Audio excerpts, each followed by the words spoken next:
மக்கள் அனைவருக்கும் வணக்கம்.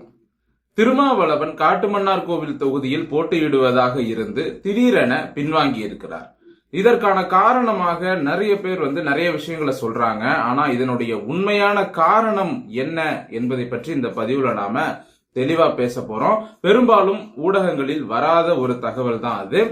கூட்டணி கட்சிகள் எல்லோரும் சேர்ந்து ஒரு மிகப்பெரிய திட்டத்தை தீட்டியிருந்தார்கள். அதை திமுக உளவுத்துறை கண்டுபிடித்து திருமாவளவனை எச்சரித்து திருமாவளவன் பின்வாங்கி இருக்கிறார். அது என்ன திட்டம், என்ன நடந்தது அப்படிங்கறத தான் இந்த பதிவுல நாம தெளிவா பேச போறோம். முதல்ல திருமாவளவன் அவர்களை பற்றி பேசணும் அப்படின்னா, இந்த காட்டுமன்னார் கோவில் தொகுதியை பொறுத்த வரைக்கும் விசிகாவினுடைய கோட்டை அப்படின்னு சொல்லலாம். எப்பொழுதுமே சிதம்பரம் பாராளுமன்ற தொகுதியில திருமாவளவன் அவர்கள் தோல்வி அடைய போறாரு அப்படின்னு வரும்பொழுது, வாக்கு எண்ணிக்கையின் போது சொல்றேன், வாக்கு எண்ணிக்கையில குறைவா இருக்காரு அப்படின்னா, இந்த காட்டுமன்னார் கோவில் தொகுதியினுடைய வாக்குகளை எண்ணும் பொழுது திருமாவளவன் அவர்கள் மேல வந்துருவார். சோ ஒரு முறையும் திருமாவளவன் அவர்கள் சிதம்பரத்துல வெற்றி பெறுகிறார் என்றால் அதற்கு இந்த காட்டுமன்னார் கோவில் தொகுதியில் இருக்கக்கூடிய விடுதலை சிறுத்தை கட்சியின் வாக்குகள் தான் முக்கியம். அதுபோக இந்த காட்டுமன்னார் கோவில் தொகுதியில் இருக்கக்கூடிய திமுகவினர் அவங்களோட வாக்குகளும் மிக முக்கியம். சரி, இப்ப இந்த தொகுதி விடுதலை சிறுத்தையோட கோட்டை அப்படின்னு சொல்லலாம். திருமாவளவன் சொல்றாரு காட்டுமன்னார் கோவில் தொகுதி எங்களுடைய தாய்மடி அப்படிங்கிறாரு. சரி, ஓகே, அவங்களுடைய கட்சியை பொறுத்தவரை இந்த காட்டுமன்னார் கோவில் தொகுதி தான் அவங்களுக்கு மிகவும் முக்கியமான ஒரு பகுதி. இப்போ இந்த தொகுதியில திருமாவளவன் அவர்கள் தான் போட்டியிடுவதாக அறிவித்திருந்தார். அந்த அறிவிப்பு விடுதலை சிறுத்தை கட்சியினரிடையே ஒரு மகிழ்ச்சியை ஏற்படுத்துச்சு. நம்ம தலைவர் சட்டமன்றத்துக்குள்ள வரப்போறாரு அப்படின்னு அவங்க எல்லாருமே கொண்டாட்டத்துல இருந்தாங்க. ஆனா திடீரென பின்வாங்கி இருக்கிறார். சோ இப்ப இதன் பின்னணி என்ன அப்படின்னு பாத்தீங்கன்னா, திருமாவளவன் அவர்கள் இந்த காட்டுமன்னார் கோவில் தொகுதியில தான் போட்டியிடுவதாக அறிவித்த பிறகு எதற்காக தான் நாடாளுமன்ற உறுப்பினராக இருக்கும் பொழுதே சட்டமன்றத்துக்கு வரப்போறேன், சட்டமன்ற தேர்தலில் ஏன் போட்டி போட போறேன் அப்படின்னு சொல்லி அதற்கான ஒரு காரணத்தை சொல்லி வீடியோ வெளியிட்டு இருந்தார். அந்த வீடியோவில் அவர் என்ன சொன்னாரு அப்படின்னா, தமிழ்நாட்டில் தொங்கு சட்டமன்றம் வருவதற்கு வாய்ப்பு இருக்கு. அந்த தொங்கு சட்டமன்றம் வருது அப்படின்னா திமுகவுக்கு மெஜாரிட்டி இருக்காது, அதிமுகவுக்கு மெஜாரிட்டி இருக்காது. அப்ப திமுகவுக்கு மெஜாரிட்டி இல்லாத சமயத்துல இப்ப விடுதலை சிறுத்தைகள் 8 தொகுதியில ஒரு 7 ஜெயிச்சிருக்காங்கன்னு வச்சுக்கோங்க. அப்ப 7 எம்எல்ஏக்கள் விடுதலை சிறுத்தையில இருப்பாங்க. அந்த 7 எம்எல்ஏக்கள் திமுக கூட்டணிக்கு போகும் பொழுது திமுகவுக்கு மெஜாரிட்டி கிடைக்கும், அப்படிப்பட்ட ஒரு சூழ்நிலை வரும் அப்படிங்கறத திருமாவளவன் கணிச்சிருக்காரு. அந்த நேரத்துல திருமாவளவன் அவர்கள் நாம திமுக கிட்ட துணை முதலமைச்சர் பதவி கேட்கலாம், முக்கியமான அமைச்சரவையெல்லாம் விடுதலை சிறுத்தை கட்சிக்கு கேட்கலாம் அப்படின்னு சொல்லி திட்டமிட்டு இருந்தார். அந்த திட்டத்தின் அடிப்படையில் தான் அவர் சட்டமன்ற தேர்தலில் போட்டியிடுவதாக இருந்தது. ஆனா அந்த ஒரு திட்டம் என்பது வெளிப்படையாக அவர் சொன்னது. ஆனால் இன்னொரு ரகசிய திட்டம் ஒன்று கூட்டணி கட்சிகளோடு சேர்ந்து இவங்க எல்லாரும் பிளான் பண்ணியிருந்தாங்க. முதல்ல இவர் பேட்டி கொடுத்தாரு இல்லையா, தொங்கு சட்டமன்றம் வர்றதுக்கு வாய்ப்பு இருக்கு, அதனாலதான் நான் எம்எல்ஏ எலெக்ஷன்ல வரேன், எனக்கும் ஆசை இருக்குன்னு சொன்னார் இல்லையா.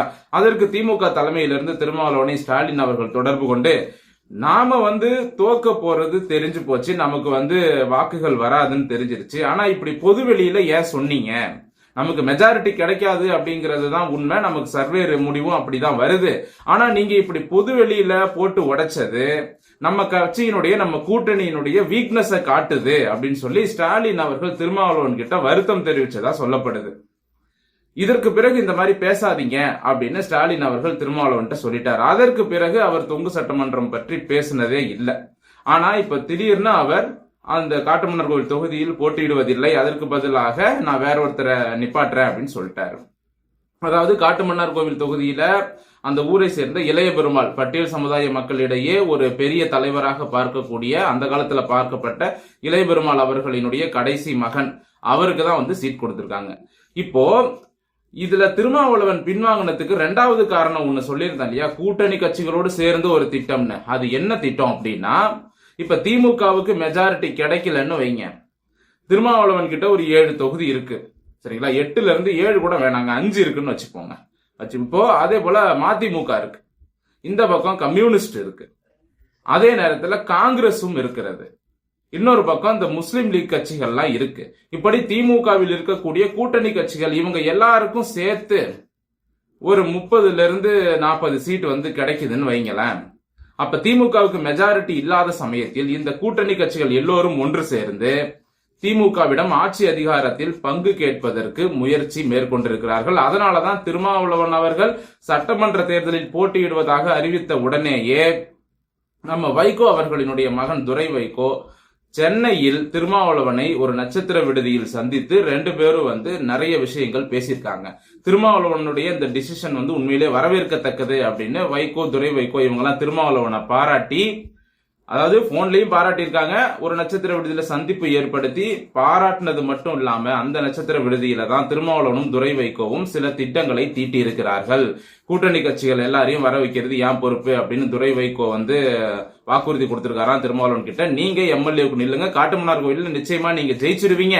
நீங்க ஜெயிச்சதற்கு பிறகு உங்களுடைய தலைமையில நம்ம கூட்டணி கட்சிகள் எல்லோரும் சேர்ந்து திமுக கிட்ட நாம ஆட்சி அதிகாரத்துல பங்கு கேட்கலாம், கண்டிப்பா திமுகவுக்கு மெஜாரிட்டி கிடைக்காது அப்படின்னு இந்த கூட்டணி கட்சிகள் எல்லோரும் சேர்ந்து ஒரு திட்டத்தை தீட்ட, இந்த திட்டம் தொடர்பான தகவல்கள் உளவுத்துறை மூலமாக ஸ்டாலின் காதுகளுக்கு போக உடனடியாக ஸ்டாலின் எம்ஆர்கே பன்னீர்செல்வத்திடம் சொல்லி இங்கே திருமாவளவனை மிரட்டி வெளியில அனுப்பிட்டாங்க, நீ போட்டியிடக்கூடாது அப்படின்னு.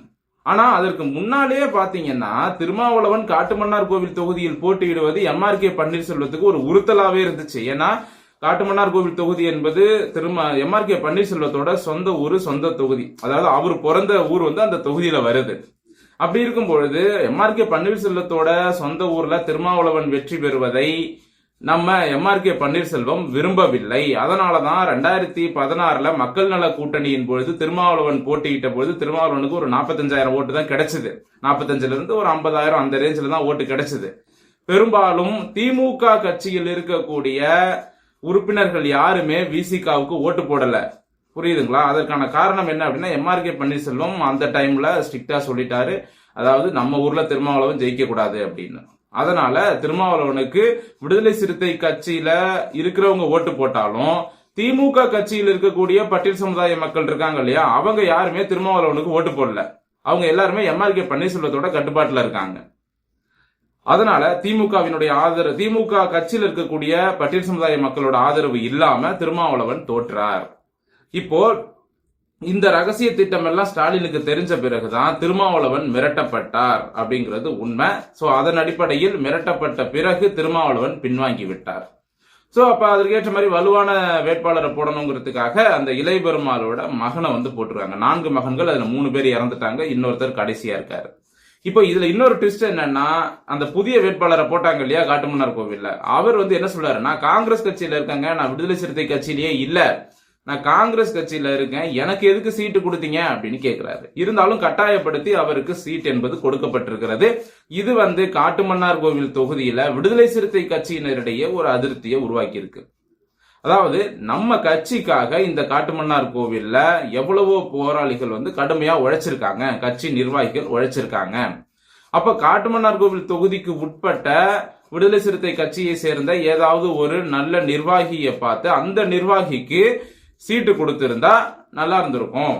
ஆனா காங்கிரஸ் கட்சியில் இருக்கக்கூடிய இளைய பெருமாளோட மகனுக்கு எதற்காக சீட் கொடுக்கப்பட்டது அப்படின்னு காட்டுமன்னார் கோவில் தொகுதியில் இருக்கக்கூடிய விடுதலை சிறுத்தை கட்சியினரிடையே ஒரு அதிருப்தி ஏற்பட்டிருக்கு. இதனால இந்த இளைய பெருமாள் அவர்களுடைய மகன் வேட்பாளராக நின்னாலும் போட்டியிட்டாலும் விடுதலை சிறுத்தை கட்சியை சேர்ந்த அந்த மக்களோட வாக்குகள் என்பது பெரும்பான்மையாக அவருக்கு போகாது.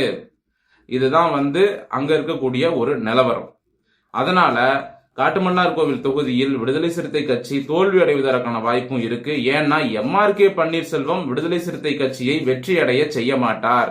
இப்ப காட்டுமன்னார் கோவில் தொகுதி திமுகவுக்கு கொடுத்திருந்தா நிச்சயமா திமுக கட்சியில இருக்கக்கூடிய பட்டியல் சமுதாயம் அல்லாத பிற சமுதாய மக்கள் எல்லாருமே ஓட்டு போடுவாங்க. ஆனா இது விடுதலை சிறுத்தைக்கு போனதுனால பட்டியல் சமுதாயம் அல்லாத பிற சமுதாய மக்களினுடைய வாக்குகள் விடுதலை சிறுத்தைக்கு போகாது, அதற்கு பதிலாக பாமகவிற்கு போகும். சோ இந்த மாதிரி கள நிலவரம் மாறுவதற்கான வாய்ப்பும் இருக்கு. முக்கியமா எம்ஆர்கே பன்னீர்செல்வத்தை மீறி அங்க காட்டுமன்னார் கோவில்ல ஒருவர் வெற்றி என்பது சாத்தியம் இல்ல. அதனால விடுதலை சிறுத்தை கட்சி காட்டுமன்னார் கோவில் தொகுதியில் வெற்றி பெறுவதை எம்ஆர்கே பன்னீர்செல்வம் விரும்ப மாட்டார். அதே போல தற்பொழுது விடுதலை சிறுத்தை கட்சி 8 தொகுதிகளிலும் வெற்றி பெறுவதை திமுகவும் விரும்பவில்லை. இந்த 8 தொகுதிகள்ல 8லயும் விடுதலை சிறுத்தை ஜெயிச்சிட்டாங்கன்னா இவங்க நம்ம பேச்சை கேட்க மாட்டாங்க அப்படிங்கிற மாதிரி திமுக தலைமை தற்பொழுது யோசிக்கிறாங்களாம். அது மட்டும் இல்லாம விடுதலை சிறுத்தை கட்சியை 2ஆ உடைக்கணும் அப்படிங்கிற ஒரு சதி திட்டத்தையும் அவங்க தீட்டி வச்சிருக்காங்க. அது தொடர்பா இன்னொரு வீடியோ நாம தனியா போடுவோம். பாமகவை 2ஆ உடைச்ச மாதிரி நம்ம விடுதலை சிறுத்தையும் 2ஆ உடைக்கிறதுக்கு அதற்கான வேலைகளை திமுக செய்ய தொடங்கி விட்டது. அடுத்த வீடியோல அதை பற்றி நாம பார்க்கலாம். இந்த பதிவு இத்துடன் முடிவடைகிறது. மீண்டும் அடுத்த நல்ல பதிவோடு உங்களை வந்து சந்திக்கிறேன். நன்றி, வணக்கம்.